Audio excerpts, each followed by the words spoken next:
Profesor, tenga usted muy buenas tardes. En esta oportunidad le saluda la alumna Cintia Meléndez desde la sede de Tarapoto.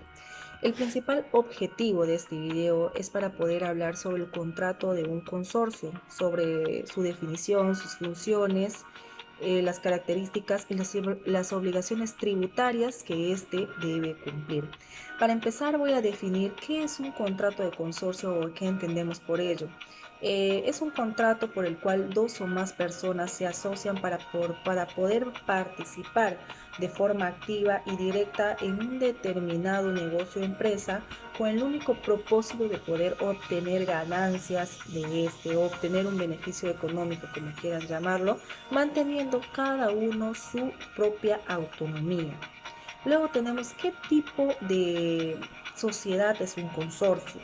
¿No? Es conocido el consorcio como simple contrato de colaboración. No es una sociedad mercantil, ni civil, ni mucho menos. Las partes que participan en su conformación de esto son personas tanto naturales como también pueden ser jurídicas.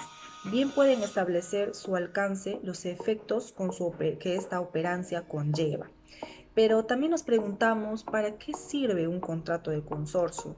Bueno, un contrato de consorcio sirve técnicamente para que los participantes de este consorcio, ya sean personas, como lo vuelvo a repetir, jurídicas o ya sean también personas naturales, puedan obtener ganancias del tipo de ventas o algo que puedan hacer este tipo de fusiones, ¿no?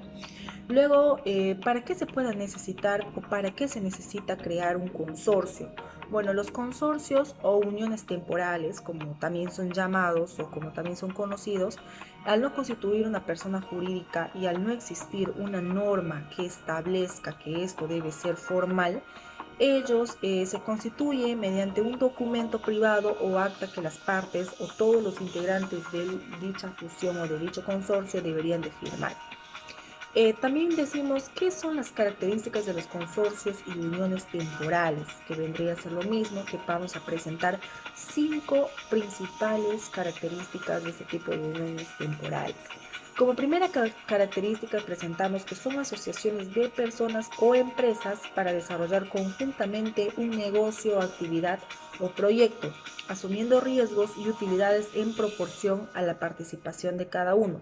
Es decir, que cuando uno como persona jurídica, es decir, uno como persona jurídica o ya sea natural, se está asumiendo a un tipo de fusión o un consorcio sin saber si necesariamente tú vas a poder recibir las ganancias que deberías de recibir, ¿no? Es como que un riesgo meterse en ese tipo de consorcios.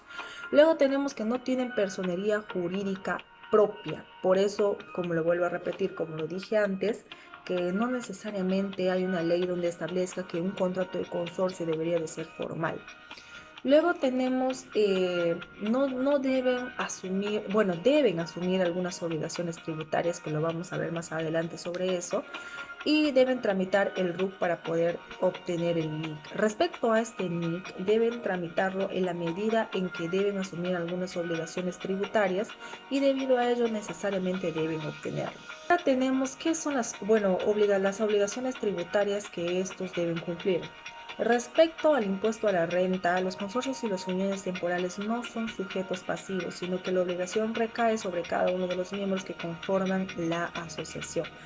Como dije antes, esta parte de que cada uno conlleva con su autonomía también va a hacer que esta independencia haga que cada uno se haga cargo de las obligaciones tributarias que deberían de cumplir.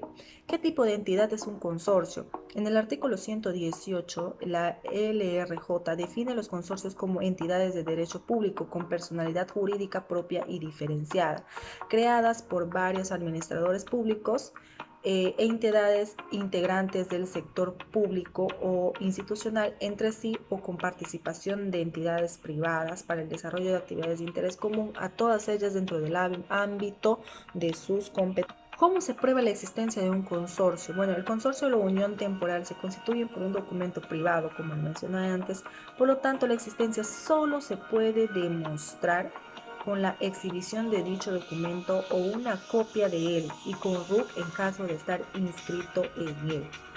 Bueno, profesor, esto fue una pequeña y breve explicación sobre qué es un consorcio, qué es un contrato de consorcio. Muchas gracias por su atención.